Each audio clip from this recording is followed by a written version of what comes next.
This episode of Rec League Pros podcast is brought to you by Anchor. We've said it a million times already. You want to start a podcast and you're not really sure how. Well, today's your lucky day. Go to Anchor and get started making your own podcast today. Distribute your podcast to any platform, especially the main ones such as Spotify, Apple, and Google.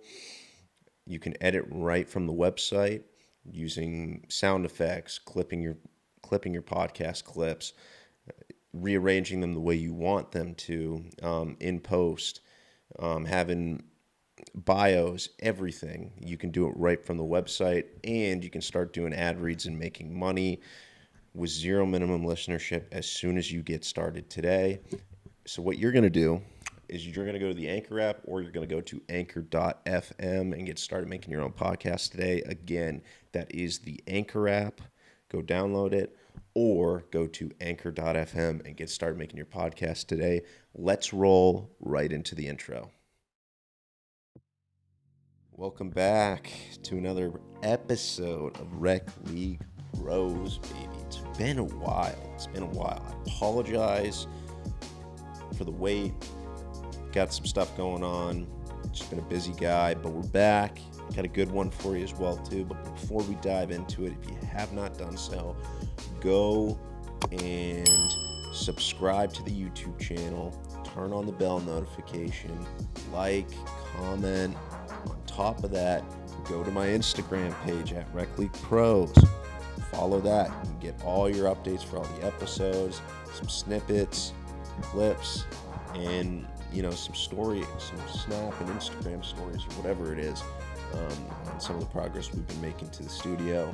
It's come out pretty nice. We just got this sign in, and it looks good. It looks like an actual podcast studio now. It's awesome. But anyways, diving right into it. If you have not heard of Brett Hanson, if there was a picture of someone that was just for the definition of a bucket, right? It'd be Brett Hanson. Legit. Like, this kid, super dominant on a basketball floor, man. Super good. I used to play him when I was in youth basketball. Played from Deerfield, New Hampshire, so we used to play a lot of tournaments against him. And no one on my team could stop him. We were a good team, too, when I was in 4th grade. Got the plaque to show for it. But we always had trouble playing against him because no one could stop him, and he would just score all of Deerfield's points. It was crazy. But his basketball journey is incredible. He was, obviously with Deerfield up until 8th grade, and then he had to pick a public high school since Deerfield doesn't have their own, so he went to Manchester Central High School. Played there for 3 years, won a state championship, then made his way to Tilton and transferred, which is one of the top prep schools in the country for basketball. On top of that, too, he reclassified, so he got an extra year to play some prep school basketball. Worked his tail off, and that school's no joke, man. Bunch of NBA talent guys have gone through there. Nerlens Noel, George Niang, Wayne Selden, Goodluck Okanobo, Terance Mann. The list goes on. You actually get to play with Terance Mann, which is really cool. And after that, got a scholarship offer to go to Florida Southern, which is a D2 school down in Florida, and that's where his career really took off. 2000 all-time, one of, I think, the all-time leading scorers there. He's had just above 2,000 points in his career. A couple conference championships. National Player of the Year for Division II basketball in 2020. Probably would have been a national champion had COVID not hit. And just finished his first stint playing professional basketball in Spain. And the future's bright for this guy, man. He's talking G League hopes, and I think eventually it'll happen for him. You know, he's got the talent for it. I couldn't see why he wouldn't um, get a nod, at least just to give him a try and see what happens. I mean, if you're getting picked as National Player of the Year for Division II basketball, you're doing something right, and you're no scrub. So obviously, give the guy a chance, man. See what happens. But it was an amazing episode to actually sit down and listen to him. That was really my first time ever getting to talk to him. We DM'd a little bit over Instagram so I could get him on the podcast, and really super nice guy. I wish him nothing but the best. But Rec League Pros, episode 7, right? 7 with Brett Hanson. Let's get right into the clip, baby. Let's roll it.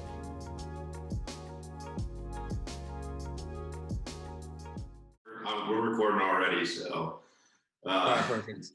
Yeah. First of all, man, thanks for coming on. Appreciate it. Thanks for having me. Yeah, I want to start off with a story though with you, because this is how I know who you are. So, Okay. I went to Marshwood. I graduated in 2015, so around the same time you would have after you reclassified for basketball. And when I was in 4th grade, I played on our travel team. We used to play Deerfield all the time. And there's this little lanky kid that just used to you double team him, you triple team him, whatever it may be, just score a bucket on you anyways. And we're all sitting there like we're dumb 9-year-olds that don't know how to play defense. And I'm like, we're all like, who is this kid? It's like, oh, it's Brett Hanson.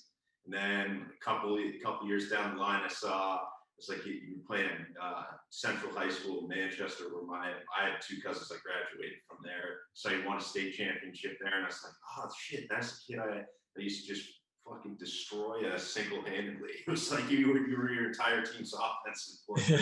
Awesome. But I just thought I'd start off with that. So that's how I know you. Not trying to be weird or anything when I slide in the DMs asking you to pop on. But cool, man. Well, I wanted to start off with just. Oh, dude, What's that? Oh no, I was just gonna say,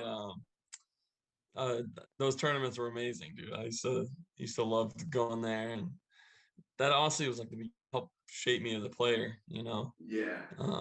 And it was it was a huge bonus to be able to. Well, I remember Marshwood was always good. And my team it was even though we were young, it was still like those were intense games. I remember like 3rd, 4th grade, like we were going out. Oh yeah. I remember our coach the whole time was like, whatever you do, just stop that kid from just scoring 1 basket. And we're all like, we don't know what to do. It's like I couldn't tell you how to stop them. It was awesome. It was hilarious. But those tournaments were a lot of fun. I remember we used to play you guys a lot. Yeah. Play York. It was like all those Christmas tournaments that you would do, and I always had fun doing those, playing basketball. Not as good as you were, but still those super cool. But I want to start off just kind of like your journey, because you have like one of the most interesting like basketball career paths, because Deerfield, not a big town in New Hampshire, very small town. You went to Central High School for 2 years in Manchester, then you transferred to Tilton. But just where did you get kind of like your love for basketball? Was it from your parents playing, or did they play, or is it just kind of something you just picked up on your own? Yeah, my dad played at Plymouth State in college. Yeah. And he's been a huge basketball fan his whole life. So and he used to run like he coached me at every level pretty much until 8th grade.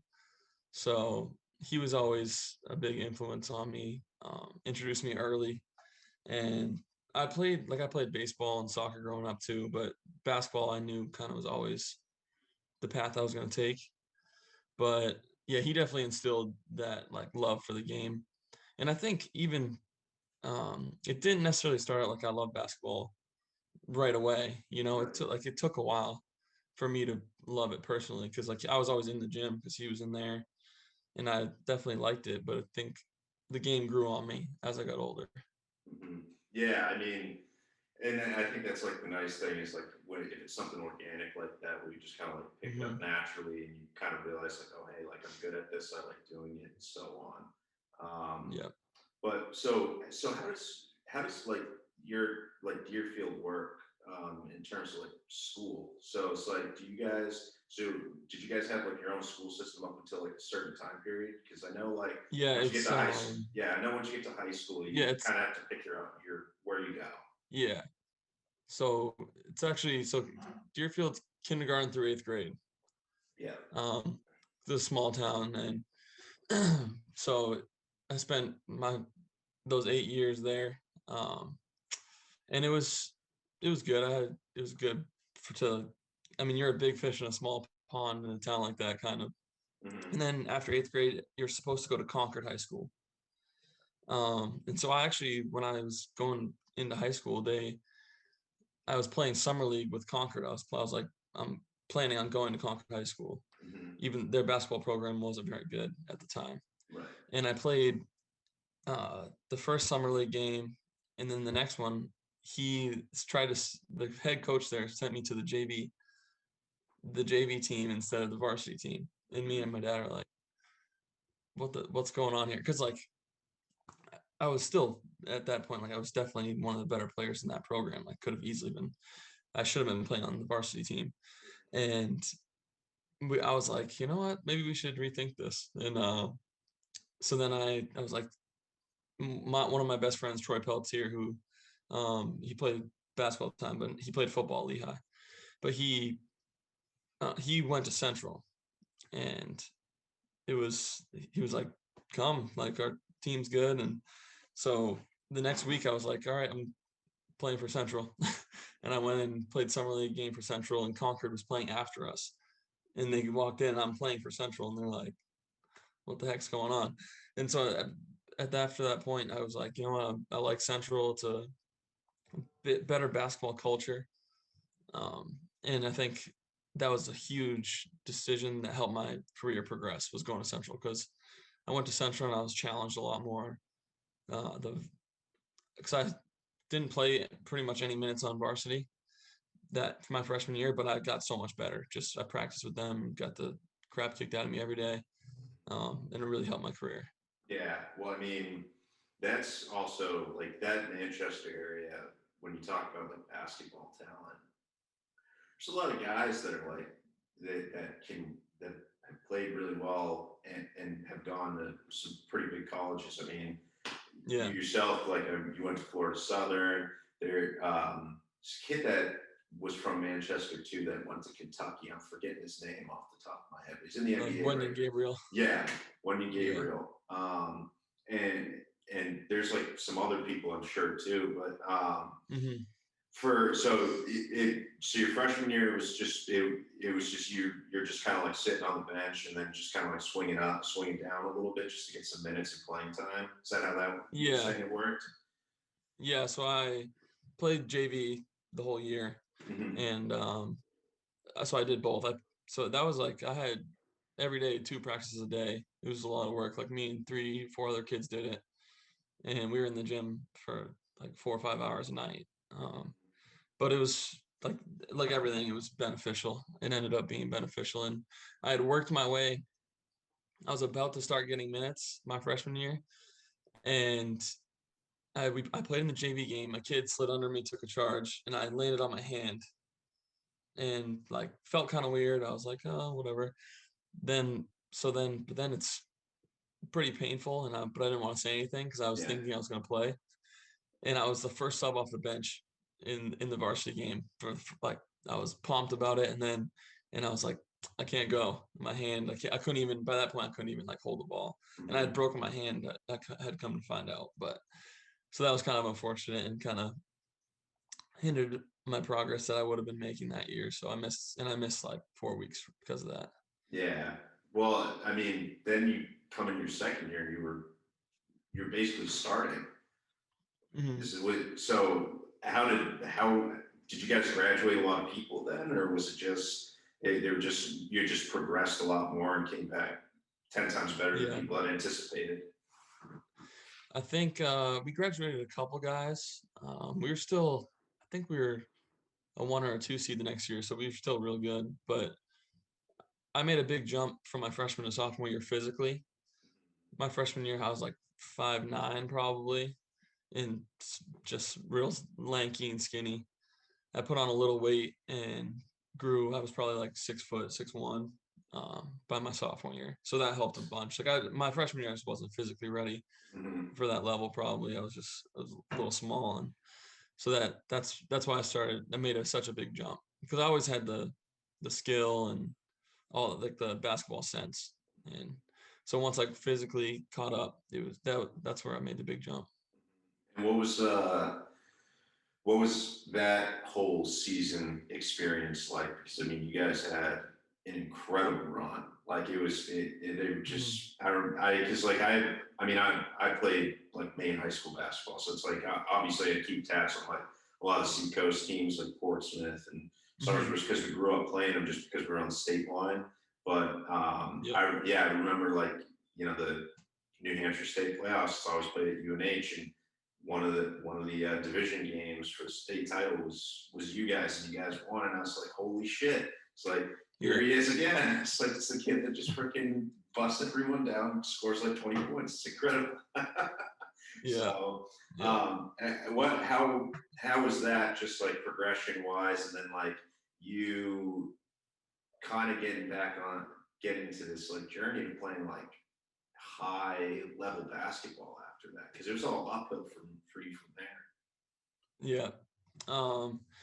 So that was my sophomore year. We actually lost. We were the 1 seed, I think, and we lost in the quarterfinals. We got upset at home, and that was like one of the worst losses I've had in my career. It was terrible. But then my junior year, when we had a crazy run, in like that you were talking about where we won the state final, that was a big year for me. I scoring wise and everything came, and I was at my best in high school. But I learned how to be consistent that year. I would say we were business like, because the year before we had got upset in the quarterfinal, and from day one the next year we were just locked in, and we went 25-0. Wow. So that was it was a great run. We got a little lucky. We got 2 transfers that came in they moved here from Florida, Joey Martin and John Martin. John played at Southern New Hampshire and Joey played at Leslie. So anytime in New Hampshire you have 3 guys who are playing college basketball on a high school team, you're going to do well. Oh yeah, and that's like any level. It's like if you're as long as you're competitive and you can get 20 nights, because at that time it was still like the culture of basketball was like, hey, if you're tall enough and you could just get to the rim, like you'll get 15 a night, easily from like 3 people if they can all do it. So it sounds like that's what I forgot too, that was your junior year, because I like we're the same age, but I keep on forgetting you reclassified after your junior year. So I keep on forgetting that you were at Central for 3 years, not 2. So my fault on that. So after that, you decided to take the prep school route. So why?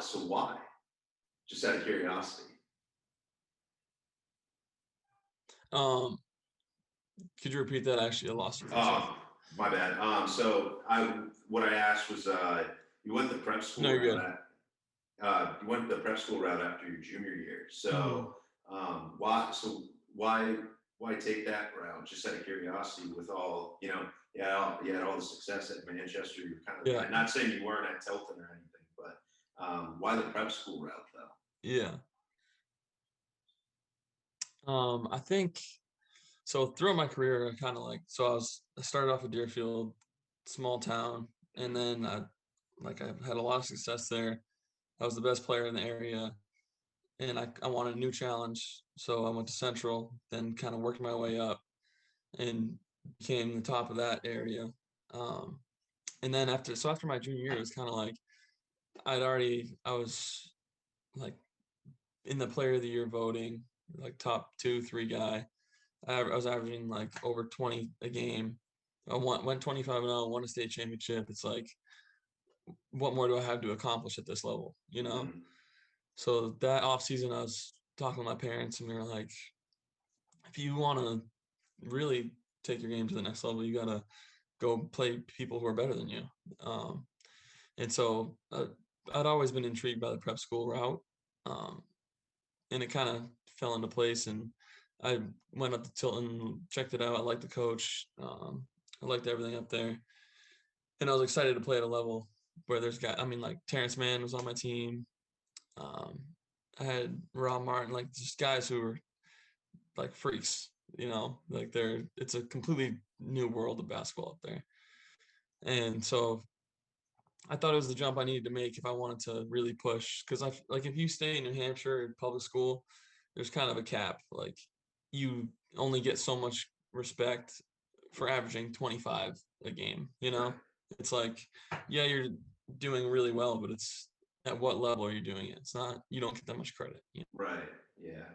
And talk about like talent at Tilton. I mean, like, holy crap. Like, I remember 2012, that was like the team that was like, talk about like a just all-star team. It's like Nerlens Noel was like the number one player in the country, and George Niang on that team, Wayne Selden, who went to Kansas a couple years after him, who was a Good Luck Okinobo, who went to UNLV. It's just like monsters of guys. And then, yeah, like you're the team you guys played with, like notably Terance Mann, who had a pretty good run with the Clippers this year. It's it's all NBA level talent. So it's like that must have been like, talk about taking your game to the next level. It's like you're playing guys that are like gonna be like lottery picks or close to it at some point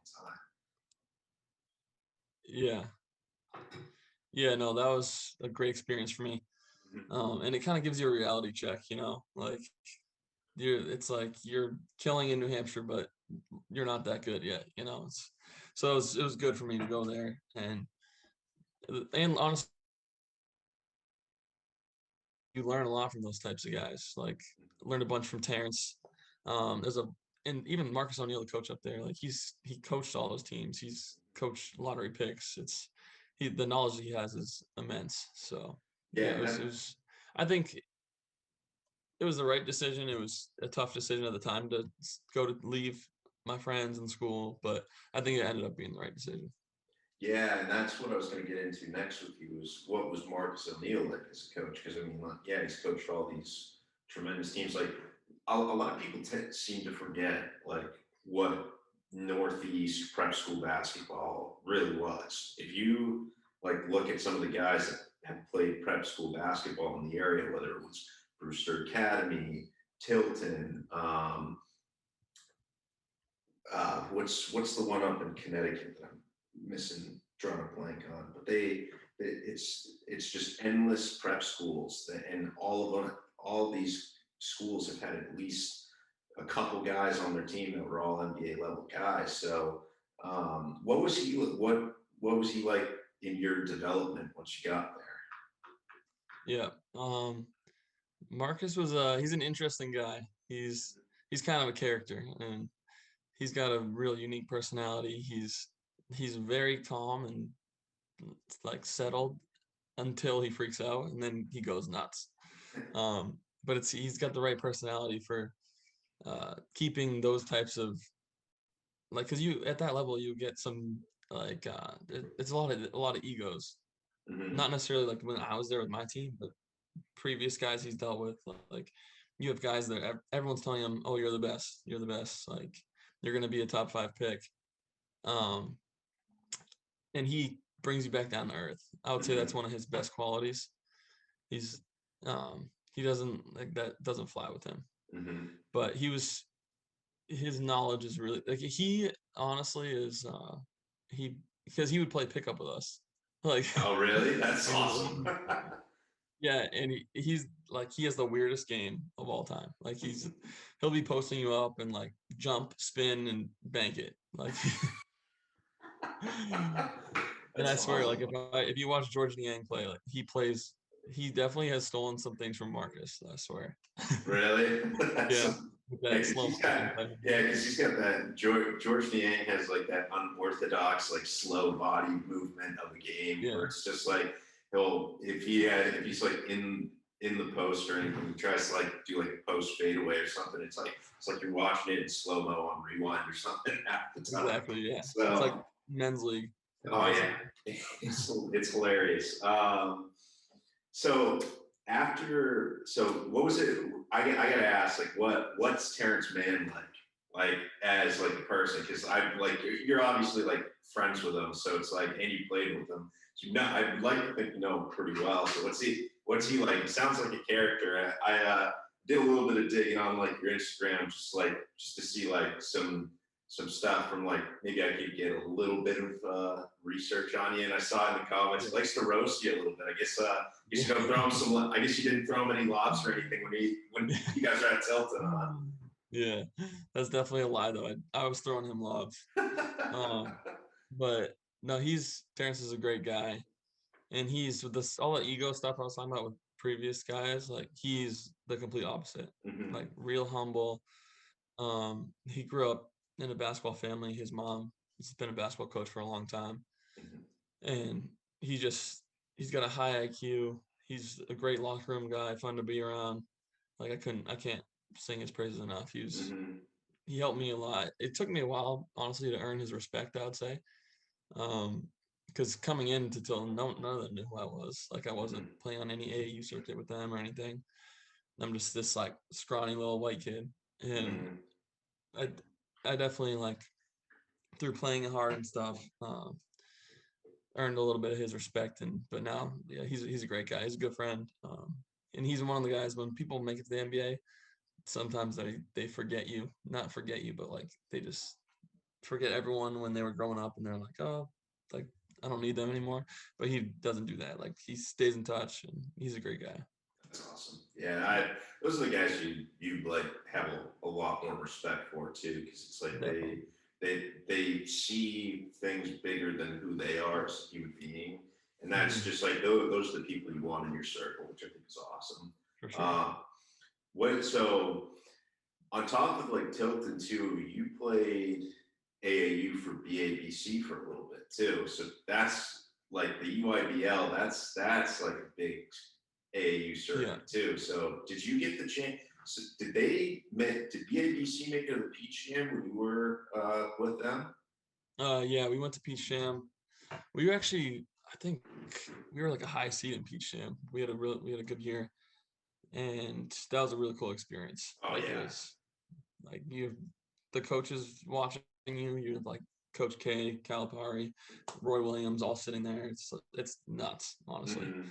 But it's awesome. The experience is unreal. The environment's crazy. The talent you see is nuts. Yeah, and the EYBL it's a different beast. It really is.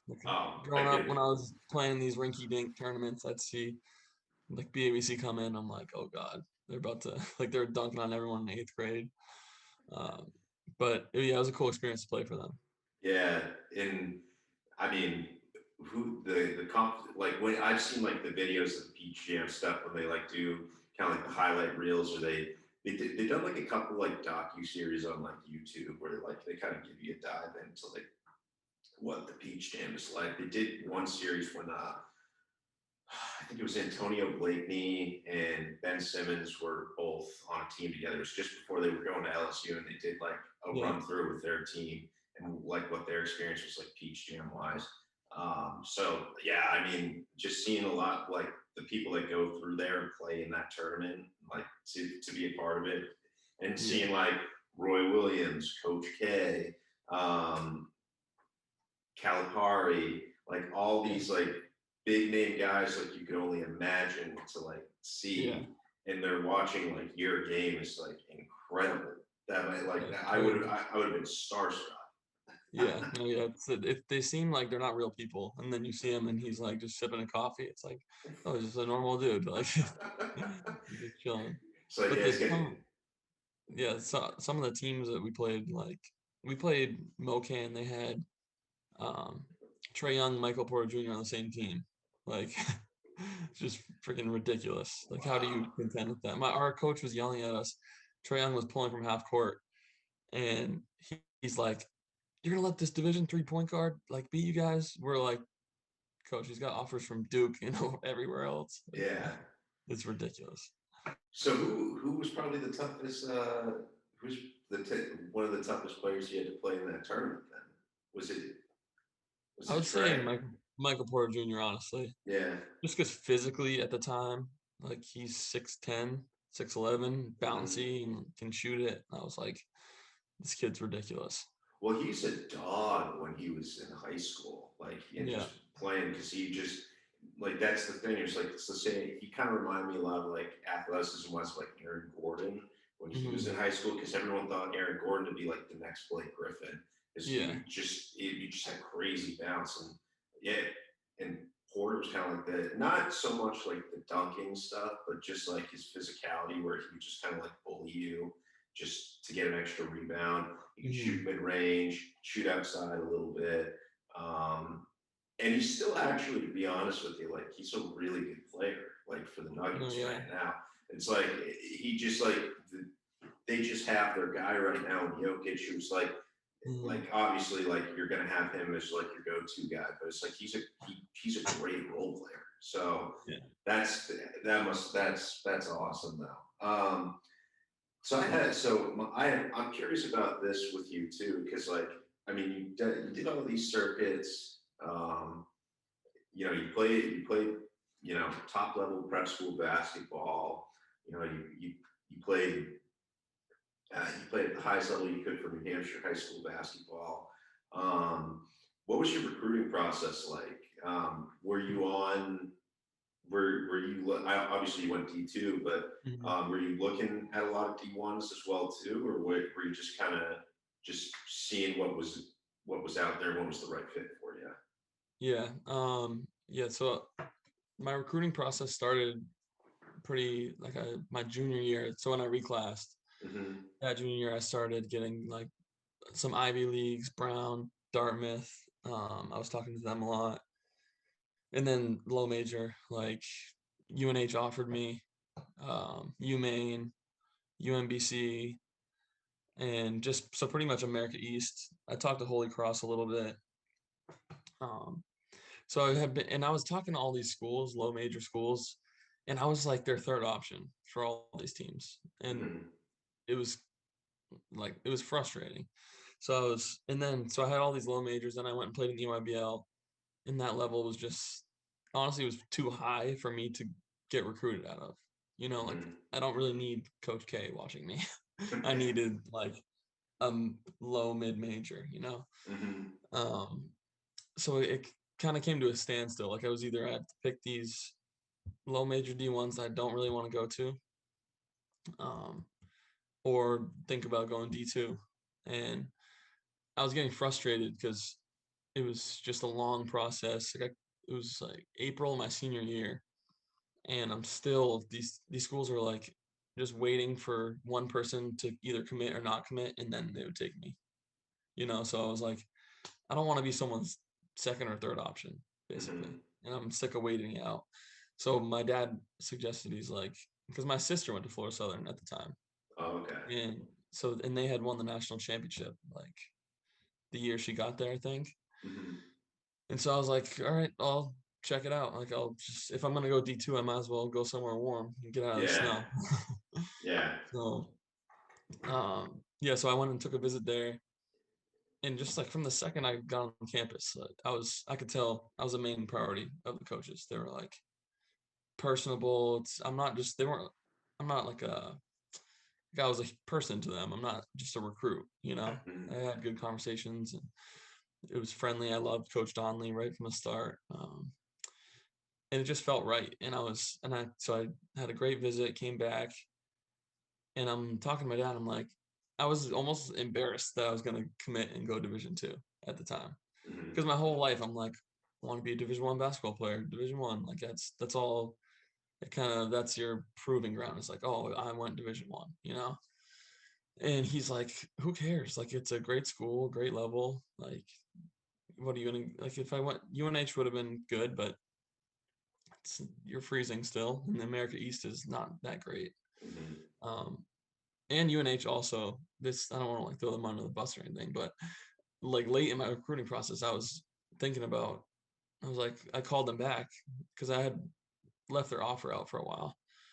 And I was like, yeah, you like, I would like to revisit talking about going to UNH and stuff. And they were like, no, we're going to look a different direction. Wow. And so, yes. So they basically pulled my offer. And then, so I was like, screw it. I'm done with all this. It felt right at Florida Southern. And I just called Coach Donnelly like the next day after I got home from my visit and committed. And turned out to be the best decision I ever made. But yeah, oh, I mean, that to me is probably an understatement. The career definitely. you had there, Yeah.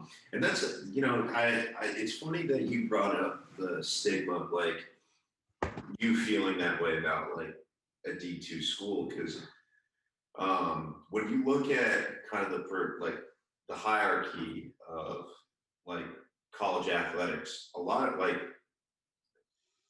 I would argue that if your team at Florida Southern played UNH, I think you beat them. You would smoke UMA. Like Yeah. I think like we would like run you, UNH out the gym. yeah, like My you, twin. like yeah, like you Maine, like has almost lost like preseason exhibition games to like the University of Southern Maine, which is like a mediocre Division III school in the Northeast. So it's like, yeah. like these guys, these guys should have been like John at the bit to figure out, like for you at least, like we got to figure out a way to get this guy here because this guy you shouldn't have been a third option. Like when you guys were playing that, like, and I'm not trying to just like toot your own horn, but it's like, I'm like they wonder why. I've always wondered why UNH and UMaine just like aren't competitive in that conference at all, and it's for those exact reasons. Like they're like, look, they have diamonds in the rough that they can go after, and they don't, and then they're scratching their heads like, oh, why am I 1-16 this season? I could tell you a million reasons why, because you don't know how to recruit people. But that's why UMaine has like 7 coaches that they go through every 6 months. But who's I'm not counting or anything. But anyways, but I like D2 basketball is like it's honestly like a lot of you guys, especially you, could easily play at some pretty major D1 schools if you really wanted to transfer. But I think when you have a team that's invested in you and is loyal, I think that's a big thing for anyone because it brings your confidence out. And for you, it really showed. Yeah, and just being able to be on the floor for my freshman year, like I gained so much experience.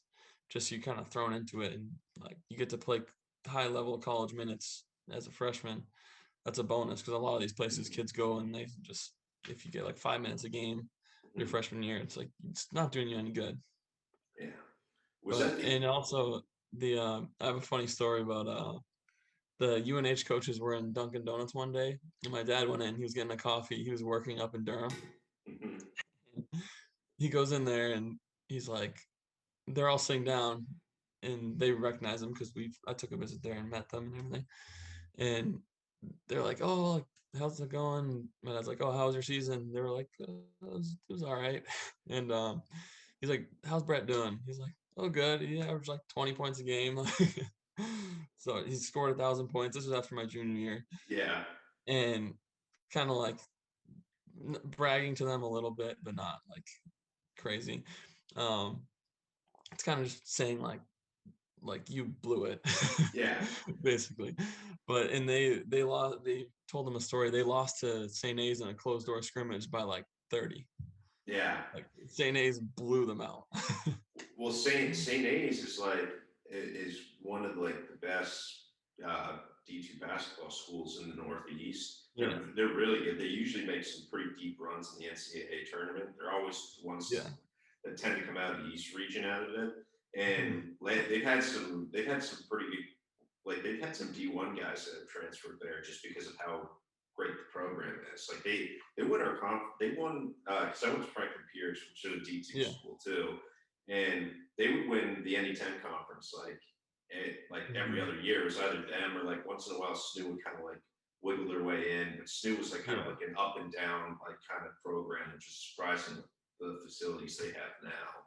But like I'm not surprised about that at all. Like no, because is Heron still the head coach?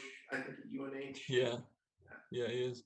Yeah, well, after 30 years of coaching, you haven't figured it out. Yeah, I know. maybe time to. I'm like not trying to like be like a dick, but like maybe it's time to go in a different direction. UNH, figure it out. You know what I mean? Yeah. So you're just it's not working so far. I think. Yeah.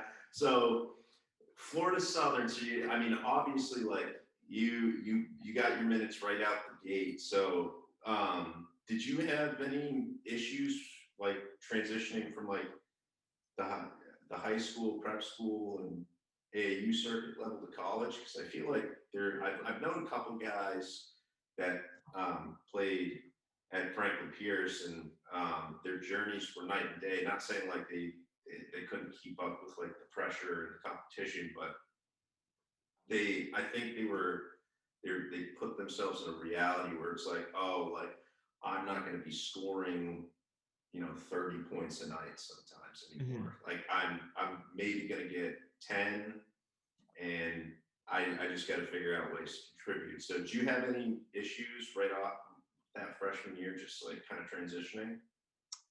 I think I didn't have my biggest issue freshman year was consistency. And at the college level, it's huge. Like you gotta take care of your body and be physically and mentally prepared like for every game, every practice. So I had some growing pains in that aspect. I was like just figuring out, I mean, you're a freshman in college, like everything's new. You're not really sure about anything. So that's why I'd have a 20-point game, then I'd have a 2-point game. It's like I just couldn't kind of keep a consistent pace. But I think going to Tilton and playing in the EYBL for like playing wise and level wise, it wasn't a huge jump. So that was a big bonus for me. Like, and it also helped that I was a year older. So since I reclassed, I came in, I was physically ready to play college basketball. And it was the level and physicality and all that wasn't a huge jump for me. Okay. So, and then after that first year is, I think, when you probably really started cooking a little bit, right? Yeah. I kind of figured things out. My sophomore year, my freshman year, we were terrible. We won 11 games, I think. And that's part of the reason why I got to play so much as a freshman is because we were pretty bad. And that was a tough year. It was me and my coaches talk about it now and we laugh about it, but it was because there were some hilarious things that happened. But it was a lot of growing pains that year. And the next year we started out, we were 9-8, and it was like looking like the same thing. Like we kept losing games at the buzzer, like just the worst luck ever. And we went on and we won like 10, 11 straight, made the NCAA tournament, won a game. That's where the program kind of flipped around. Well, they've had that Florida Southern program's been kind of a powerhouse down south because they won a couple national championships. Yeah. And obviously I think with the season you had your senior year, like I think you guys were probably on pace to probably win another one. Yeah. Had pandemic and COVID not hit. So I truly thought that was going to happen because I looked into that too, and I was like, oh wow, like they won their conference. They're moved. They haven't lost a game. Like they're killing it right now. So we were loaded. My senior year, we had all the pieces to do it, I would say. We had a mature group of guys. So I came in with 6 freshmen, and I think so. Then 4 of us ended up staying until our senior year. So we had mature leaders, and then we had talent across the board. We were deep. We had all the pieces to do it, I would say. Yeah. And then, so did you get 1,000 points your junior year or your sophomore year? Junior year. I scored, Junior I think year. it was early. It was like November. I Okay. actually scored, yeah, it was against Merrimack, actually. Oh. They had come down and played for they played like a little Christmas, or it was like a Thanksgiving tournament. Mm. They were good too, because Jabbar Space was their point guard. He's a great player. They switched to D1 after I graduated from college, and he was tearing up. This is the same conference that Brian plays in, and he was killing me. I think he was like an all conference first team player, like their first year D1. Yeah, He he was made like playoffs. defensive player of the year. Yeah, too. Really good player. Right. So I didn't realize. So did you guys play a lot of NE10 teams then? We kind of do, because my coach used to coach at Southern Connecticut. Oh, okay. So he's got a ton of NE10 ties. So anytime we'd have like a Christmas tournament or a Thanksgiving tournament, it would be typically an NE10 team. Like we played Stonehill, New Haven, Merrimack, No, we didn't play Bentley. We played SNU twice. We actually played SNU at SNU, which was cool. Okay.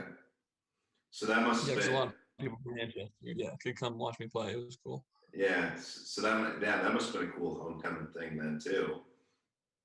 It was a great game, ton of people. It was awesome experience. Yeah.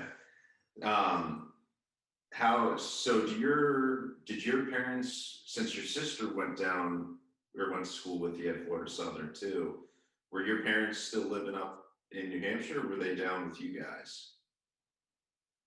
Yeah, so my mom is a teacher and my dad has his own painting business. So my mom would stay up there in the winter. My dad would come down in the winter and just watch. I think he missed one of my college games, my whole career. Oh, wow. So yeah, he came to all, can't thank him enough. He was he loved it though. So he would rent a house in Lakeland and just come to all the games. That's awesome. He loved it. Yeah. I mean, that's cool too, like the relationship you had with your dad, where he's kind of like he was kind of seemed to be motivating for you in a sense, where he wanted to put you in situations to challenge yourself, and it paid off a lot. Definitely, yeah. He was tough on me, like growing up. He was just put a lot of pressure on me, but in a good way. Kind of. And it set me on the right path, and then eventually now, like, if I have a bad game, he doesn't say anything. He just knows. Yeah. He knows I know. And that so when I got to college, it was, you're on your own type of thing. So it's just kind of one of the things where it's like, you both know you had a bad game, you just give each other the nod. Yeah, he just like, it'll be all right. Yeah. Just steer clear of me, honestly, for a little while. So we gotta dive into your senior year though, because man, like I am like, so my last episode that I had on, I had Mike McDevitt on, and he's from Greeley, and I actually mentioned you in that episode because he played for Franklin Pierce. He was 1,000-point scorer, and I mentioned you, and I was like, this kid, like, and I was like, you ever heard of Brett Hanson? He's like, he doesn't really know the New Hampshire circuit as well, because he knows all like the main guys, like Gilpin, who went to Bentley. He knows like all the NE10 guys basically from Maine. Keegan Highland was like the big one he knew. That was like the big prospect out of Maine that got like a offer from Gonzaga and then kind of bounced all over the place. But I mentioned you, and I was like, dude, like this kid, like 2,000 points, national player of the year, probably would have been a national champion. You guys won your conference that year too, I think, right? Yeah, we won the title outright, like by a record, and we won the conference tournament. So were you just like, were you just playing like, was everyone just like local JV league talent when you were playing? Like what the hell happened, man? It's like, I just saw like, you're like midway through your season, it's like, oh yeah, this kid's got 2,000 points. I'm like, what? I'm like, what's going on right now? Yeah. I have to give a lot of credit to Coach Donnelly because his style of play is fast. It fits my game perfectly. He loves to push the ball, and he gives you all the confidence in the world. You're not scared to take a shot. He encourages you to have confidence and shoot the ball. And I still shot like 50% from the field, but it was because if you miss a shot, it's not like, oh, I'm gonna get pulled, or like you're not playing tight. He gives you ultimate freedom. You play loose, and that's when I'm at my best. And I think that's a big reason why I was able to have a lot of success there. But my senior year was, uh, I don't know, I was just very calm, and I kind of all the stars aligned, I guess. I don't know.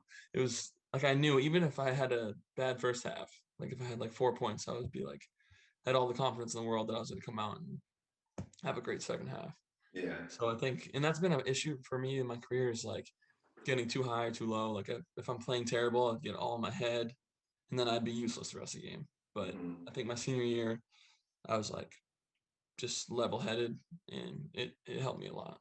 Oh, I could only imagine. I mean, like you were cooking, dude. I also didn't realize how athletic you actually are. Like you got some bounce. Yeah. Like, hey, I saw a couple donks, man, and I'm like, oh, okay. It's like, Yeah. yeah, bang on a couple heads. All right, let's get it. So, when you got the nod for National Player of the Year honors, though, like how did you find where were you when you found out? How did you find out? And then C, what was going through your head? Because you must have been all over the place when you heard that news. Definitely. Yeah. So I was actually, they had made us leave school at the time. Right. This was like, and I was at my girlfriend's house in Jacksonville. Mm-hmm.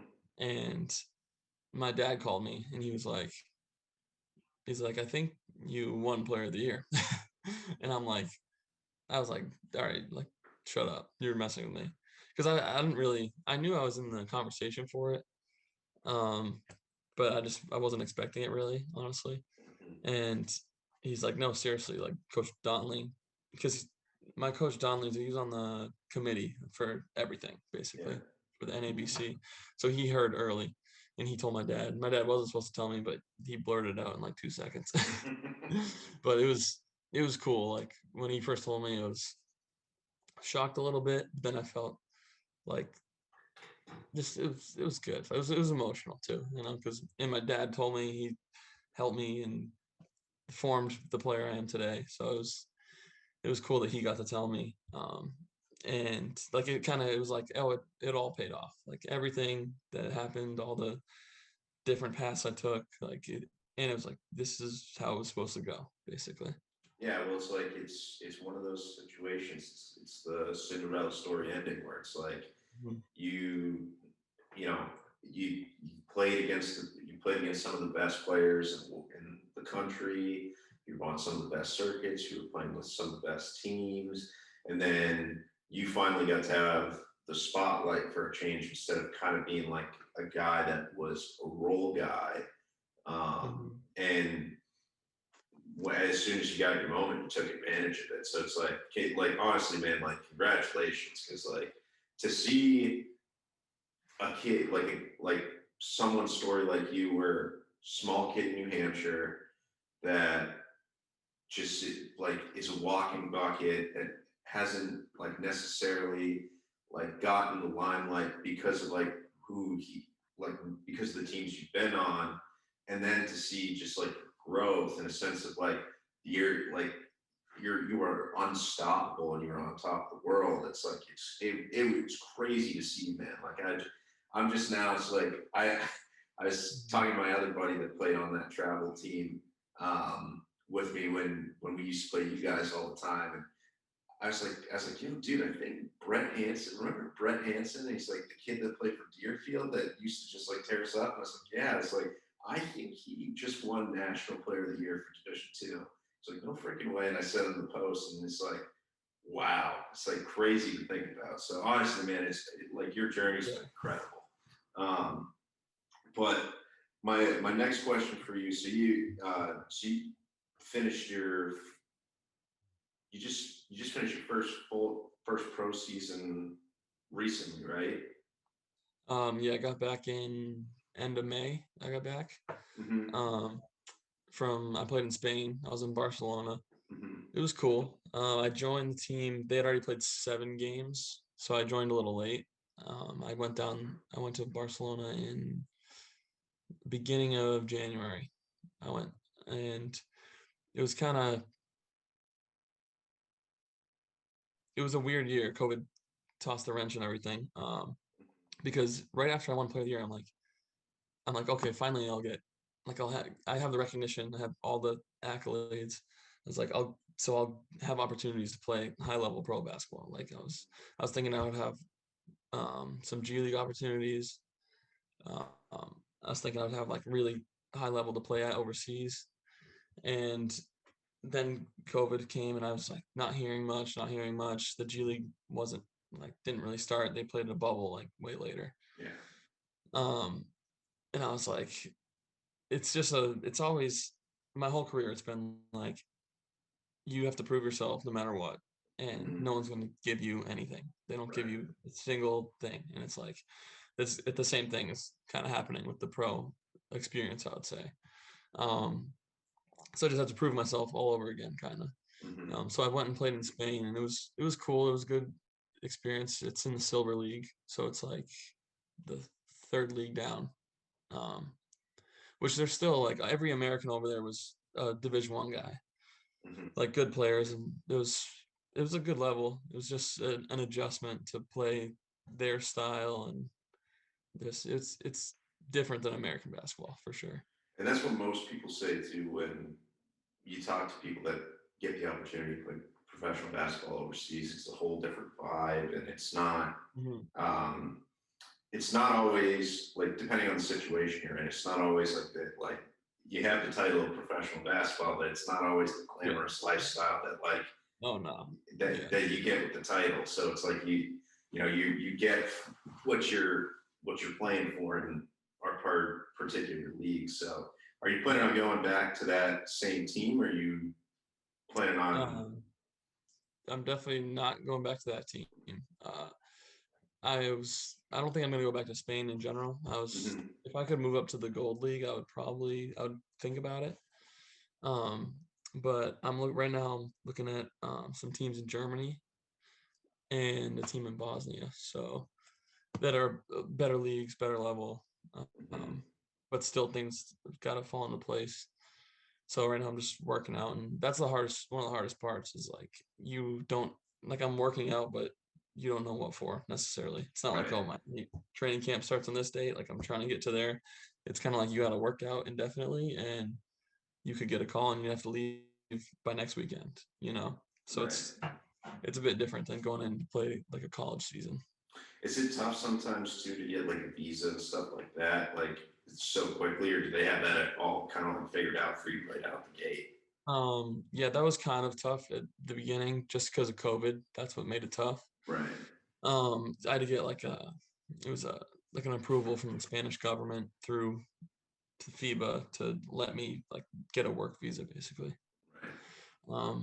And I had the most trouble get at the airport in the US. They were like, "You're going to play basketball? Like that's not a legit reason to go to Spain." I'm like I was talking to the lady for like 2.5 hours, and she would not let me go through customs because I was like going to play basketball and that wasn't legit work. There's, Like, all right. you gotta love the TSA, right? Oh yeah, no, seriously, ridiculous. They're I was like like yelling at this old lady. I'm like, I tell people the TSA are like the angry people that couldn't get a cop job. That's what that's what I normally tell people. It's like they almost passed the test, but they weren't there. So instead they're just like yelling at people that are like, half their age about, hey, this needs to be on the conveyor belt and take off your shoes while you're at it too. It's like they're the most annoying people ever. It's ridiculous. Yeah. But yeah. So did you guys get to play a full season though, or did that get cut short? because the other guy I had on my last episode, I forget where he was playing last, but they kind of like, in a way, like bullied their like all the American players, like kind of like bullied the league and the commission to be like, hey, like all these other players are leaving. Like we're not really having a season, and you guys aren't really like paying us like we should be. Can we just go home? Yeah, no, I've heard a lot of like some leagues over there because no one has any money. Because there's been no fans or anything. So these leagues are kind of struggling to pay players or get people. So I've heard a lot of that going on. But we had a full season. My team, we were pretty terrible. But yeah, it was we so I think their full season was October to May was the full season. We played like 20 something games. Um and yeah, it was good. I mean, it was fun. You had to see a lot, new experience, and play a different style of basketball. And I think it was just getting one season of pro basketball under my belt is big. Just so I'm not brand new to it the next time I go to a new team or something like that. Yeah. Did I've always heard all the experiences where it's like always the same story where it's like, oh yeah, like your team is just okay. Like Yeah. I've been like, and does that have to do sometimes with just like maybe like commitment with some other guys, or is it just like is it just like the sometimes it's just how the team like meshes? I think it's a different dynamic because so my team has been historically at the bottom of this league. So basically they're just like fighting to like stay in the league or just like they're not trying to win the league necessarily. Like they just want like if they win one game, we're like celebrating like crazy. It's like you're kind of just trying to it's a different level. Like at Florida Southern, we're like we want to win a national championship. We have all these goals set there. It's kind of like don't get sent down. It's like the mindset. So I think that has a lot to do with it. Like the successful teams have the most money. They can bring in the best guys, pay them more. And so the paying of the players creates a different aspect of it. That's why like the good teams are always good, the middle teams are always the middle, and the bad teams are pretty much always bad. Yeah, and it's you can't really ever fix it either because it's like, you know, they're it's kind of like a league where it's like there's not like trades and pickups and so on. Like there are like the good teams are always going to have good talent, and the other teams just kind of got to like scratch by. So yeah, I always found that to be very curious. Just the whole international, like a lot of people forget, like, because like they try and treat basketball over there like they do soccer in a sense, where they're doing like all these different leagues, and you know, if you win your league, you move up to another one. But the problem is, it's almost like there's so many professional leagues now that it's almost tough to do that. And basketball is getting there, but it's not nearly at the level soccer is culturally yet. Yeah. So Yeah, I would say I like the system honestly because it incentivizes you to like win the league and go up in it. And it's like if you are terrible, you get sent down. You know, it's like it works and it's all right. But yeah, it's definitely a lot like soccer over there. I feel like they play basketball more similar to how they play soccer. Like I can see that. Yeah, it's less individualized. Like if you go 1-on-1 and like try and make a move, they're like, don't do that. Right. They're like less 1-on-1. I'm like, okay. Well, it's like like the Olympics kind of showed that the first like couple exhibition games Team USA played in, where they were like they can't play like their traditional NBA style basketball playing in the Olympics because all these teams are FIBA style teams where they're used to like they've all been playing together for a while, and B it's all a team chemistry game where it's like, oh hey, we're putting the best players in the world on one team, but they all score 30 points a night and all will drive to the basket. So it's like you're kind of being predictable. But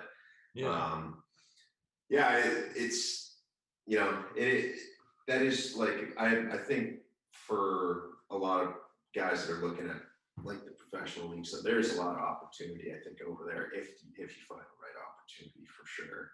Yeah. So my last question for you before I let you go. What's other than obviously the couple pro teams you're talking to for like Germany, what else does the future hold for Mr. Brett Hanson? I'm not really sure of that at this moment. Yeah. I'd like to keep playing basketball as long as I can. It's a great opportunity. I can travel for free and, see different parts of the world, and just all while playing a sport I love. And I think I'll probably do this as long as I can. And after that, maybe get into coaching, but I'm not sure about that. I might give it a try. But yeah, just taking it one day at a time, really, honestly. The future in professional basketball is never very stable. Right. You never know what the heck you're doing. Yeah, but I think you got a good head on your shoulders where I think your talent level will show eventually, one way or another. It's kind of like what you were alluding to with like a college career and like high school and stuff like that. Just got to find it's just got to be the right opportunity, and you just kind of got to take advantage of it. So honestly, I think you're going to have, I've seen a lot of people just have successful overseas professional careers, but like, then again too, like the G League's starting to expand as well. So it's like, you got some of the accolades, so who knows, man, well, time will tell. Yeah, I would love that. If I could play in the G League, that'd be a great opportunity. And I think that'd be a good place for me to prove myself. I think that could be the right situation if and when the time comes. Yeah, if you come, if you get picked up by the Maine Red Claws, which is now the Maine Celtics, I'm 15 minutes from the expo that they play at, so I'll get some tickets. Yeah. I hate that they changed their name to the Maine Celtics because it's literally just like Maine Celtics, and it's like it's a green lobster. It's like, dude, just keep it the way it was. I don't know why everything's got to be like. Everything's got to be named after the actual pro teams. Like, it's Portland, it's Maine. Everyone likes lobster. Like, just call it the Claws, man. Perfect. We're good. It was a perfect name, and they ruined it. But regardless, I would watch you if you're at the expo for sure. You're an entertaining guy to watch play basketball, especially considering the fact that again, it's the stigma of like white mics, you know what I mean? You're like the white mic of the basketball circuit for the area. So it's like, they're like, oh, this guy can't play, and then you drop 30 on him, and they're like, oh, all right, sure. It's like when I check into a game and everyone's like, all right, shooter, I got shooter. I'm like, I'm not a freaking shooter, dude. No, I'm not a shooter. I'm a walking bucket. Like, I'm not Matt Bonner. Forget about that Conker guy that was in San Antonio. I'm way more athletic than that guy was. And I'm also not sponsored by New Balance. But anyways, we'll end it there, man. Hey, honestly, man, thanks for coming on, and thanks for doing this. It's a pleasure, man. Like I've been following your career for a while, and it seems that there's always something new, and you're always getting better and better, and it's always a new athlete that you're getting. So, 2,000 points, National Player of the Year, a couple conference tournaments, state champion, UIBL circuit. I can't see someone not taking a shot at you at some point in time. Like, it will happen one way or another. If not too, I don't have a big Instagram following yet, not like you, but we'll once I get there, I'll spread the word. So well, I appreciate that. Yeah. Anyways, thanks for coming on. This is another episode of Red Pros, and we're out. So cool, man. Thanks for coming on.